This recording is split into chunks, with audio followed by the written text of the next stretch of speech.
Zander here, and we're back looking at brews in Standard.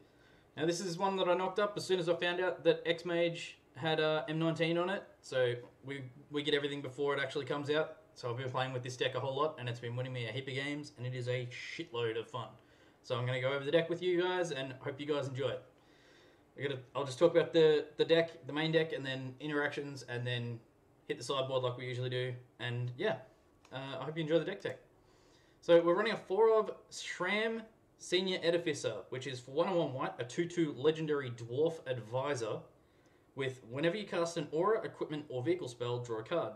Now we don't really care about the equipment or the vehicle side of stuff. We're running a heap of auras in this deck to be able to draw off. So we're only ever going to see one of this guy on the battlefield, but usually he's probably going to get answered once or twice in a game. We're just going to draw into another one. We're going to be able to play him, so we don't really care. We're running a 4 of Danitha Capuchin Paragon, which is for 3, 2/1 white, a 2/2 legendary creature human knight. She's got First Strike, Vigilance, and Lifelink, which is awesome. It's pretty pushed with the amount of abilities this one's got. And she's also got aura and equipment spells you cast cost 1 less to cast. So all of our auras are going to be 1 cheaper. First Strike means she's going to be hitting before anybody else does. Vigilance means she's going to be standing still when standing there to block after we attack, and the lifelink is going to help us race against aggro, which is fantastic. And with all the buffing auras we've got in this deck, she's going to be swinging in, gaining us 6, gaining us 12, gaining us... Yeah, it's crazy. It's a wicked card. We're also running a 4 of Satyr Enchanter, which is for 3. It's 1 colorless, 1 green, and 1 white. A 2/2 Satyr Druid, which has whenever you cast an enchantment spell, draw a card. So this is a crescendo to the old Enchantress card, which was basically had the same text, but was just a human druid. And yeah, it's awesome to see it in Standard. It sucks that this deck's probably only going to work until rotation, because we'll be getting rid of Shram. But yeah, it's definitely a cool card, and I'm going to be trying to see whether or not I can make a rotation-proof version of this deck or variant of this deck. We're also running a 4 of Knight's Pledge, which is for 2, 1/1 white. Enchant creature gets +2/+2, so pretty basic. Draws us a card, buffs us a creature. It's good. Unbridled Growth for 1 green in a 4 of. So its enchant land has tap add 1 mana of any color to your mana pool. And it's also got an ability of sacrifice Unbridled Growth, draw a card.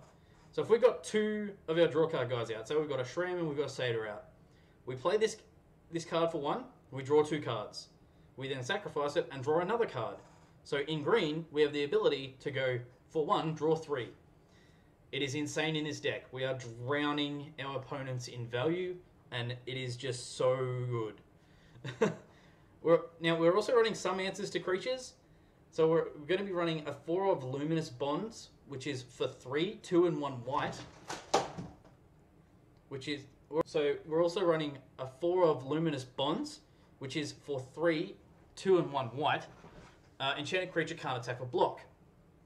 We're also running a 4 of Compulsory Rest, which is, again, can't attack or block.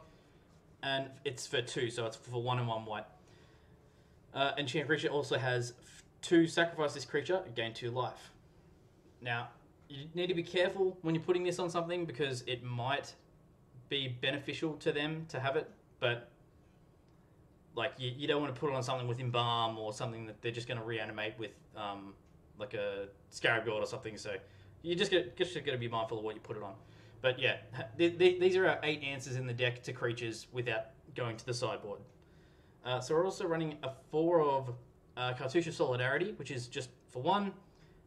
Comes into play, you get a 1/1 Vigilance Warrior creature token, and then enchanted creature gets +1/+1 and has First Strike. So this gets our Shram or our Satyr First Strike, as well as Danitha already having it.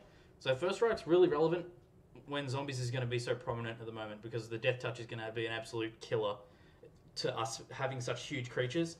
So we definitely want First Strike wherever we can get it. And being at a 1 cost, it's if we have the draw card guys out, it's again pay 1, draw a card. Sorry, my camera's playing up a heap. And so we're also running 2 Oak Form, which is just for 3, enchanted creature gets +3/+3. We're also running a 2 of Dub, which is for 3, 2/1 white. Enchanted creature gets +2/+2 and has first strike and is a knight in addition to its other types. So again, it's another card that gives us first strike. It's something we need. And it's pretty decent stats. Conviction. So this is a cool card that triggers the draw card, but it's also a recurring piece. So it's for 2, 1 and 1 white.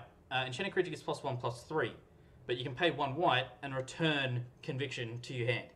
So you can do it in response to them killing the creature, because a lot of the times the downside is we kind of throw all our eggs into one basket, and we end up putting all these enchantments on something, and then it dies, and then we end up with no enchantments and no creature.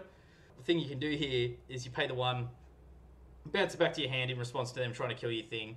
But one of the cool interactions to do in the deck, and I've found it really helpful with this too, is when you actually play the deck out, don't just throw everything on the Shram or the Satyr. What you want to do is try and get your your 1/1 Vigilance from the Cartouche of Solidarity, and then you end up putting all your buff enchantments on the Vigilance creature or on your Danither, and then they've got a choice between killing the big thing that's killing them or killing the thing that's enabling me to keep doing it. And a lot of the times they can't answer both, so we either keep getting beats and eventually draw into another draw card guy anyway, or they kill the beats and we just draw into more beats. It's this deck's a whole lot of fun. Looking at the mana base, pretty basic. It's just 6 forests, 6 plains. We're running a 4 of Scattered Groves, which is a forest plains, comes in tapped, cycle for 2. We're running a 4 of Sunpetal Groves, which come enter the battlefield tapped unless you control a forest or a plains. Tap add green or white. So unless this is the first card you play, you're always going to be playing this untapped. It's a wicked card. Happy they come back from in the new set. Looking at the sideboard real quick. So this is where our decent answers to our cards come in, because we're just going full on the Enchantress plan at the start, and then we move on to, if that doesn't work, we start going to the little bit more control-y side of stuff. So we're running a 3 of Settle the Wreckage, which exile all attacking creatures target player controls. That player may search his or her library for that many basic land cards, put those cards onto the battlefield tapped, and then shuffle their library. So it's just for 2 and 2 white at instant speed. So it's a good card. 2 Seal Away. This answers a whole lot of stuff, so we're definitely going to be running at least a couple of copies in the sideboard. So it's for 1 and 1 white. You could run it. I did have it in the main board, but I felt like tempo got me. I don't know. You can probably run it in the main board. It just doesn't. You don't draw a card off it with Shram is the only problem. So this is flash, so you can play it at any time. And then when it enters the battlefield, you exile target tapped creature, target an opponent controls, until this leaves the battlefield. So it's wicked. Good value. Sentinel Totem in a 2 of. This is for your graveyard matchups, so it's just for 1. It's an artifact sits on the battlefield. When it enters the battlefield, you scry 1, and then tap, exile Sentinel Totem, exile all cards from all graveyards. So this just answers all the graveyards strats that are in standard. Broken Bond, which is for 2, 1 and 1 green. Sorcery speed, destroy target artifact or enchantment, and then you may put a land card from your hand onto the battlefield.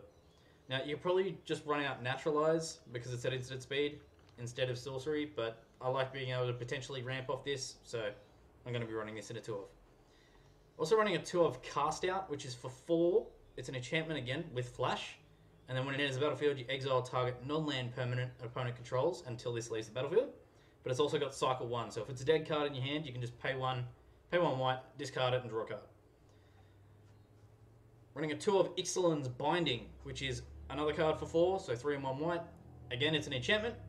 And then whenever Ixalan's Binding enters the battlefield, exile target non-land permanent and opponent controls until this one leaves. And your opponent can't cast spells with the same name as the exiled card. So this answers the Hazrats, this answers the Scarab Gods, this answers the Lyras, this answers all the big stuff in standard that we just don't want to see again. Play this out and this is the answer. So we could probably put in more of this. I'm not sure what you take out to do whatever, but yeah, it's working in a 2 of. We're also running a 2 of Heroic Intervention, which is for 1 and 1 white, 1 and 1 green. Sorry, this is for the control matchups. Permanents you control gain hexproof and indestructible until end of turn. So zombie matchups with Death Touch, mono black removal, and all that kind of stuff happening. So only running it as a 2 of. The deck overall is a whole lot of fun. I hope you guys really enjoyed the deck. If you don't, let me know in the comments. If you did, let me know in the comments. If you think there's cards are missing, let me know in the comments.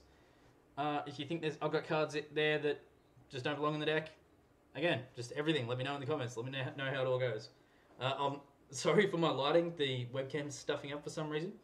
And I'm also sorry that I haven't been getting my videos out as frequently as I have been recently. I've had a busy schedule organising a Modern Super League for my other group, the group I'm moderating for X-Mage. So I'm trying to get content out as often as I can, so just bear with me, and yeah, stick in there, guys. Again, like, share, subscribe if you like the videos, and yeah, hit the bell for notifications so you see the new videos when they come out, and I will see you guys in the next one. Thanks, guys.